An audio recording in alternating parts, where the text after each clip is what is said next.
yes. I mean, because I think there's a lot of things that the way my grandmother and my grandfather raised me that I look back at it was antiquated. But I cannot argue with the results. And although Tom Brady said, yes, it's antiquated. But the question is, how do you argue with the results? And remember, everybody used to say, they can't be possibly having fun over there. It's so methodical, it's so this and so that. And Tom Brady said, winning is fun, which goes to now, he just blew up 100 years of sports. Winning cures all. Winning masks all. It could not mask his disappointment that he was starting to have for Coach Belichick. And after a while, Skip, it says, you know, Mr. Kraft knew he was a jerk, but he was a jerk that was winning Lombardis. Coach, Tom Brady knew he was a jerk and a butthole also, but he was helping me win MVPs and go down and people regard me as a GOAT player. So he was willing. It wasn't until, Skip, everybody's like, it wasn't until when his time came due to have to stand in front of Coach Belichick and says, Coach Belichick said, bye, that everybody's like, oh my goodness, he could do that to Tom Brady? Yep. Because he believes he can win with anybody. Yes. They're cogs in his system. Even Tom was treated as a cog. As a cog. He was never treated. And when Tom screwed up, he would hear about it in film sessions with the team. Right. He would be called out by Bill in front of the team. Practice would get stopped when Tom misfired or made the wrong call or decision. Yeah. Brady. You call him Brady. Brady. What are you thinking? What are you doing? Show him up in front of the team, which also sends a message to everybody. Nobody's the same. I'll treat you all the same way because you're all disposable to me because I'm the genius behind this operation, right? Okay, so now we get all the way to that 2017 season Super Bowl, and we finally hear a plausible explanation for why Malcolm Butler was benched for the whole game. The guy who played the most defensive snaps during the regular season played 0 defensive snaps in the Super Bowl. And I've told you 100 times on this show, I still haven't heard any explanation because Bill just danced around it.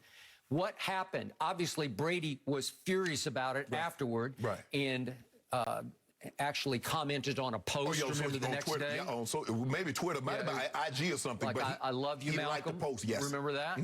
Okay, so now we have an explanation, and we'll have a direct hit on this later in the show. Okay. But we now know that according to the book, that Matt Patricia got into it, again, the defensive coordinator at the time, who went on to be an unsuccessful head coach at Detroit, Coach Pencil, I called him, but he's Bill's boy. He's like the right-hand man. One of 2 men that's ever left and been allowed to come back. He and Josh McDaniels.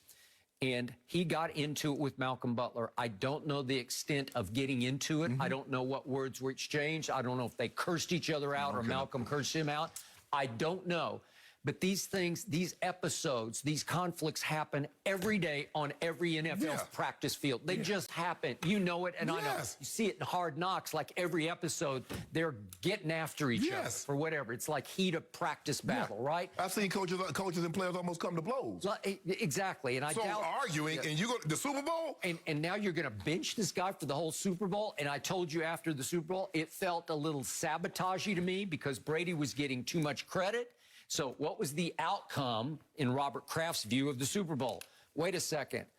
Our defense with no Malcolm Butler allowed Nick Foles to become the MVP by scoring 41 points in a Super Bowl, while Tom threw up for a playoff record, not a Super Bowl, an all-time playoff record, 505 yards. We put up 33, and we lost by 8 points.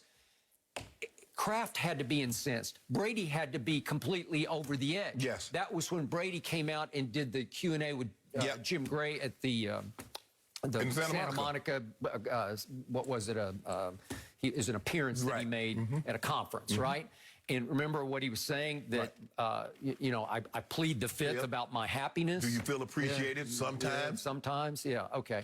So here's the other big takeaway from this book that is shocking to me. They came back the next year in 2018 when Tom didn't want to play there anymore, and Tom rose above all that and led that team into the AFC Championship game at my homeboy. And remember what happened in overtime? Again, Patrick didn't get the ball. Tom got the ball. And Tom converts 3 straight 3rd and 10s in the cold and the wind in Kansas City. 1 to Edelman, 2 to Gronk. They pull it off. They go right down the field and score a touchdown, which ended the game. And they go to the Super Bowl. Tom didn't play very well, but he never plays very well against that Ram defense, right? And Jared Goff played worse, and I give Bill credit for his defensive game plan, but the quarterback on the other side was about to eventually not be the quarterback because they just didn't love him at all. So Tom did what he always does. He had a game-winning drive in the middle of the fourth quarter, and they won a Super Bowl in spite of all this chaos that was swirling behind closed doors in New England. That's shockingly great to me. Yeah, and that just goes to show you that Tom was willing to put that aside and do what's best for the best interest of the team and try to win a game, even though I'm not so sure. I don't want to use the word despise, but I think I would like to say he had a strong disliking for his head coach. And I think the guy above both of those guys, Mr. Kraft, put all that aside. He likes stacking those Lombardis. Every year you see his plane, the plane that they fly on, Skip, it got 6 Lombardis on the tail. So he likes that. So I'm willing to put that aside. I know the guy's a jerk. I know a guy he's hard to play for. Hell, it's hard for me, and he is up under me. But I'm going to put that aside. Coach Belichick always felt, Skip, it was him. Malcolm Butler is a cog because you remember when he inserted him in the game in that Super Bowl that they came back and beat Seattle, Skip? Malcolm Butler wasn't a starter. He was an undrafted free agent. But the guy that, I forget his name, but he was getting toasted. He inserted him. Malcolm Butler makes the play. He says, see, I can do anything. He started to feel, he's been feeling himself. He said, you know what, Malcolm Butler? You going to talk to the DC like this here? We're going to sit you down. We so good, we're going to win anyway. That is correct. And that, because, Skip, it would not even been a story. It would have been a little footnote. But because you lost, people like, well, hold on. How did the guy that played the most defensive snaps all year not even get a snap on defense? He was relegated to 2 or 3 plays on special teams. How is that possible? He had to answer those questions where had they won, it'd have been Coach Belichick. He benched the starter guy that, so that's the way he viewed it. So this all reminded me of a book I did write about the 1995 Dallas Cowboys, who won the Super Bowl in spite of each other. It was chaos behind closed doors. It was Troy Aikman not speaking to Barry Switzer, then the head coach, from December 4th all the way through the Super Bowl. They would not speak to each other, and they won in spite of themselves because they were by far the best team. It was Dion and Michael and Emmett. Dion had come over from San Francisco. They were just too great. And they wound up just overwhelming Pittsburgh in the Super Bowl because it was Neil O'Donnell at quarterback and Larry Brown ended up being the MVP. Okay, well, that was different because by 2018, the cupboard's starting to get bare because Belichick is getting exposed as a team builder. I do not doubt his abilities as a defensive coordinator, a defensive mind, right at the top of the list. I'll give you all-time greatest defensive mind. You can go all the way back to the 2001 Super Bowl against the greatest show on turf. I give you that. But on talent level, he's slowly but surely letting it just slip away because he's saying, I'm so smart. I am so great. My aura is so powerful. It doesn't matter who my players are. I'll do it I'll just figure it out. My genius will prevail. No, it won't. At some point, if you lose that quarterback who was your buffer in the locker room, who kept everybody to a low roar, like everybody was upset with a lot of things Bill Belichick did, but Tom would say, no, just can it. Just keep it to yourself because we can win in spite of him. Right? Skip. It's kind of like Phil Jackson. Well, Phil had Scotty and Michael. He had Shaq and Kobe.